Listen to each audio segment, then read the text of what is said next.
बिस्मिल्लाहिर्रहमानिर्रहीम। अस्सलाम वालेकुम नाज़रीन, आप यूट्यूब और फेसबुक चैनल देख रहे हैं। मैं राना उज़ैर हूँ। नाज़रीन, अलसुब ईरानी सुप्रीम लीडर आयतुल्लाह ख़ामनई ने इस वक्त इसराइल और अमेरिका के खिलाफ जिहाद का ऐलान कर दिया है और ये अब तक की सबसे बड़ी और सबसे खतरनाक तरीन खबर है कि अब आयतुल्लाह ख़ामनई जो हैं मुकम्मल खुलकर सामने आ गए हैं कि अब जिहाद होगा और अली के नाम पर जिहाद का जो ऐलान हुआ है उसने इस वक्त सबको हिलाकर रख दिया है, लर्जा तारी कर दिया है। और ईरान जो है उस वक्त किस किस्म की स्ट्रेटजी तैयार कर रहा है और ईरान की प्लानिंग्स ने इस वक्त अमेरिका और इजराइल जो इस वक्त दुनिया पर राज कर रहे हैं, जो दुनिया पर ताकत है, जिनकी जो सुपर पावर है, और इसराइल आप जानते हैं कि सहूनी रियासत जो है वो जनाब इस वक्त उनको हिलाकर रख दिया है। क्या डिटेल्स हैं, क्या तफसीलात हैं, तमाम खबरें जो है वो आपके सामने वमा हकाइक और वमा सबूत स्क्रीन पर चलवानी है। और फिर जनाब दूसरी जानिब इसराइल में इस वक्त क़यामत खेज मंजर है। पूरी रात जो है वो हमले होते रहे और लाशें बिछने की खबरें आ रही हैं, यानी कि अल्लाह की मदद जो है वो जनाब ईरान को जो पहुंच रही है। ये क्या खबरें चल रही हैं कि क़यामत खेज है और अब कोई नहीं बचेगा, और क्या डिटेल्स हैं, तमाम तफसीलात आपके सामने रखी जाएंगी। और फिर मुस्लिम उम्मा के हवाले से खबरें कि वो मुस्लिम उम्मा जो खामोश नजर आ रही है, चाहे आप अरब ममालिक देख लें, कोई भी मुल्क देख लें, जो इस वक्त ईरान के साथ आपको खुल्लम खुल्ला उनकी मदद करता हुआ दिखाई नहीं दे रहा। तो अब मुस्लिम उम्मा के हवाले से जो पहली बड़ी खुशखबरी है वो सामने आई है। आगे बढ़ने से पहले आप सबसे दरख्वास्त के चैनल को सब्सक्राइब कर लें, बेल आइकन को दबा दें, आने वाली तमाम तरह अपडेट्स आपकी खिदमत में बर वक्त पेश होती रहें। नाज़रीन, सबसे बड़ी खबर तो एक तो ये कि ईरान जो है वो मुसलसल इसराइल पर हमले कर रहा है और तल अवीव जो है वो उनके निशाने के ऊपर है, जो इसराइल का दारुल हुकूमत है। और तल अवीव में मुसलसल सायरन बजना शुरू हो चुके हैं और शहरियों को बंकर में जाने की हिदायत जारी कर दी गई है और फौरी तौर पर कि वो छुप जाएं, शेल्टर जो है वो वहां पर चले जाएं। इसका मतलब ये है कि ईरान जो है वो खतरनाक तरीन हमले कर रहा है। और आयरन डोम जो डिफेंस सिस्टम है इसराइल का, वो उनके ईरान के मिसाइल्स को इंटरसेप्ट करने में बुरी तरह से नाकाम हो चुका है। मैं पहले भी आपको मैंने अपने पिछले व्लॉग में बताया कि जो वाशिंगटन पोस्ट है उनके मुताबिक कि इसराइल के डिफेंस सिस्टम में अब इतनी ताकत बाकी नहीं रही क्या वो ईरान के इस मिसाइल को इंटरसेप्ट कर सके, और वो इस हफ्ते तक उनके पास ये सारी पावर जो है वो खत्म हो जाएगी। और अब इसराइल के डिफेंस सिस्टम को ये फैसला करना होगा कि उन्होंने कौन से मिसाइल्स गिराने हैं और किस मिसाइल को उनके टारगेट पर लगने देना है। तो आप अंदाजा करें कि किस तरह से अल्लाह की गैबी मदद जो है वो ईरान को पहुंच रही है कि इसराइल जो पूरी दुनिया के अंदर ये शोर मचाता था कि अमेरिका जाहिर है वो चौधरी है, इस पूरी दुनिया का वो सुपर पावर है, जो कहते थे कि जनाब हमारे पास ये टेक्नोलॉजी है, हमारे पास ये त्यारा है, हमारे पास वो त्यारा है। ईरान जिसके पास अपना डिफेंस सिस्टम नहीं था, उसने इस वक्त इसराइल और अमेरिका की अकेले जो है वो बैंड बजा कर रखती है। तो आप अंदाजा करें कि जो इस्लाम के नाम पर, जो दीन के नाम पर लड़ रहा होता है, जो इस्लाम की बका के लिए लड़ रहा होता है, तो डेफिनेटली उसकी मदद जो है वो अल्लाह ताला की तरफ से भी आती है। तो इसमें कोई दो राय नहीं है। तो ये खबरें आप जनाब जरा सुन लें कि missile streak across Israel sky amid air raiding warnings. ये कहा जा रहा है कि इसराइल की जो मिसाइल सिस्टम है वो सेंट्रल इसराइल पर ईरान का वो सेंट्रल इसराइल पर जाकर जो है वो लगा है, जिसको जेरूसलम एरिया और पार्ट ऑफ द ग्रेटर तल अवीव, यानी कि जेरूसलम पर और तल अवीव में जनाब ये कहा गया है कि वहां पर ये मिसाइल गिरे हैं। और this is about the 8th wave of missile from Iran in the last 24 hours, यानी कि पिछले 24 घंटों के अंदर ये 8वीं वेव मिसाइल्स की फेंकी गई है इसराइल पर ईरान की जानिब से।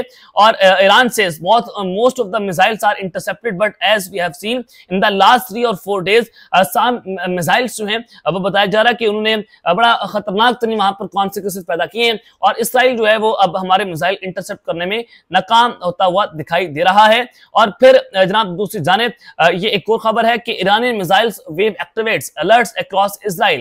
Iranian media outlets are reporting that the latest volley of Iranian missiles has triggered sirens across the entire country, including Tel Aviv. यानी कि लेटेस्ट जो वॉली है ईरान मिसाइल्स की वो इसराइल पर जाकर लगी है, जिसके बाद पूरी कंट्री के अंदर सायरन बजना शुरू हो चुके हैं। बिलखुसूस तल अवीव के अंदर इमरजेंसी नाफिज जनाब कर दी गई है। और अब इसराइल जो है वो भी ईरान पर अटैक तो कर रहा है। ये खबर है अल जजीरा की कि explosion reported in Tehran and कराच, के तेहरान में और कराच जो है शहर ईरान का, वहां पर जो है वो बम धमाका सुनने को मिला है, वहां पर धमाका हुआ है। और ईरानी news website cited by the Reuters जो है वो उसको जनाब रिपोर्ट कर रहा है कि ये जनाब इसराइल जो है वो भी अपने मिसाइल अटैक ईरान पर जनाब पूरी तरह से कर रहा है।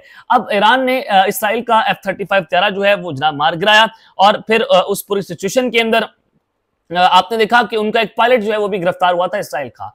अब जो इसराइल का पायलट गिरफ्तार है, ईरान के जो उनका स्टेट का मीडिया है उन्होंने ये दावा किया है कि बहुत जल्द यानी कि अगले कुछ घंटों के अंदर जो इसराइली पायलट गिरफ्तार है उसकी तस्वीर नशर करने का ऐलान कर दिया गया कि उसकी तस्वीर जो है वो मीडिया पर जनाब नशर कर दी जाएगी। तो ये इसराइल के अंदर जनाब लाशें बिछी हुई हैं और क़यामत खेज मंजर है। इससे अंदाजा होता है कि ईरान पीछे नहीं हटेगा।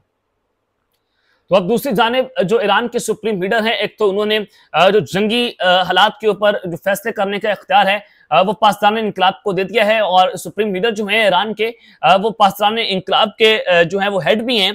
तो अब उनकी जानिब से जिहाद का ऐलान किया गया। जनाब ईरानी सुप्रीम लीडर जो है वो कहते हैं कि द बैटल बिगिंस, यानी कि अब जंग शुरू हो चुकी है। In his first statement since Trump threat to assassinate him, यानी कि जो ट्रम्प ने उनको कत्ल करने की धमकी दी और नेतन्याहू जो है वो ये कह रहे हैं कि इनको कत्ल कर दिया जाएगा, हम प्लानिंग कर रहे हैं। और ट्रम्प ने कहा कि हमारे पास एग्जैक्ट लोकेशन मौजूद है कि कहां पर आयतुल्लाह खामनाई जो है वो छुपे हुए हैं। उनकी ट्वीट सामने आई।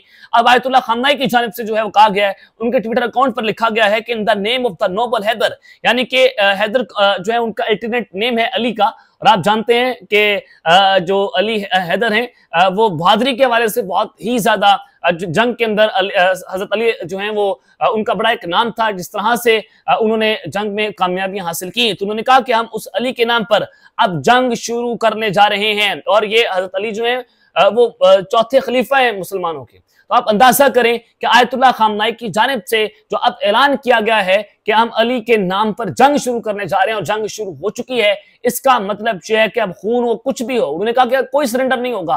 अब जिस तरह से हजरत इमाम हुसैन अलैहिस्सलाम ने यजीद के सामने झुकने से इनकार कर दिया था, और बिल्कुल उसी तरह से अब जो इस चीजें हो रही हैं कि इस ईरान जो है वो डटकर खड़ा हो गया है। अब उन्होंने कहा कि हम अली के नाम पर जो है वो जंग करने जा रहे हैं। तो उससे पहले जनाब ये भी कहा गया था कि हम सरेंडर नहीं करेंगे, एक और करबला की तैयारी करो। और ये जनाब आयतुल्लाह खामनाई की जानिब से पहले भी बयान दिया गया, और अब ट्रंप की धमकी के बाद ये बयान आना, इसका मतलब ये है कि अब ईरान जो है उससे मुकम्मल तौर पर जंग में उतरने की तैयारियां मुकम्मल कर ली हैं। और फिर मुस्लिम उम्मा को जनाब बिलाकर जाग आ गई है। और आपने देखा कि इस पूरी जंग में खामोश तमाशाई बने हुए हैं अरब ममालिक, और कुछ सारे आप सऊदी अरब तक सारे ममालिक जो हैं वो खुलकर ईरान की मदद को नहीं आ रहे। तो अब यहाँ पर खबर यह है कि Israel under Netanyahu biggest threat to region, Tayyip Erdogan की जानिब से स्टेटमेंट आई है। उन्होंने कहा है कि नेतन्याहू जो है वो उसकी सरबराही में इसराइल जो है वो इस पूरे खत्ते के लिए एक बहुत बड़ा थ्रेट बनकर सामने आया है। और उनकी कतर की अमीर के साथ ये फोन कॉल पर बात हुई है, और उन्होंने कहा तैयब उर्दगान ने कि he will continue his effort to end the spiral of the violence and that Netanyahu has show once again that is the biggest threat to the security of the region according to his office. यानी कि उन्होंने कहा कि वो इस violence को खत्म करने के लिए अपना किरदार अदा करेंगे। अलबत्ता नेतन्याहू जो है वो इस पूरे खत्ते के लिए एक बहुत बड़ा खतरा है।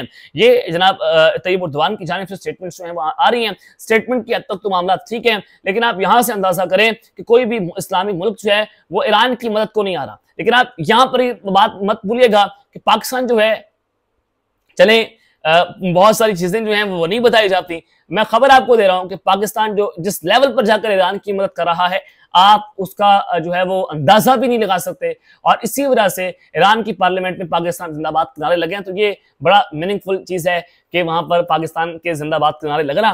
तो इसका मतलब यह कि पाकिस्तान जो है वो बहुत कुछ ईरान के लिए कर रहा है। बाकी कोई जो इस्लामी मुल्क है वो उस तरह से ईरान की मदद को नहीं आ रहा था। बिलाखिर कुछ स्टेटमेंट की हद तक जो है वो चीजें अब उठना शुरू हो चुकी हैं। अब तक के लिए इतना ही, अपना ख्याल रखिएगा और इसलिए अपनी लाजमी है लिखने अल्लाह ने के बाद पाकिस्तान जिंदाबाद।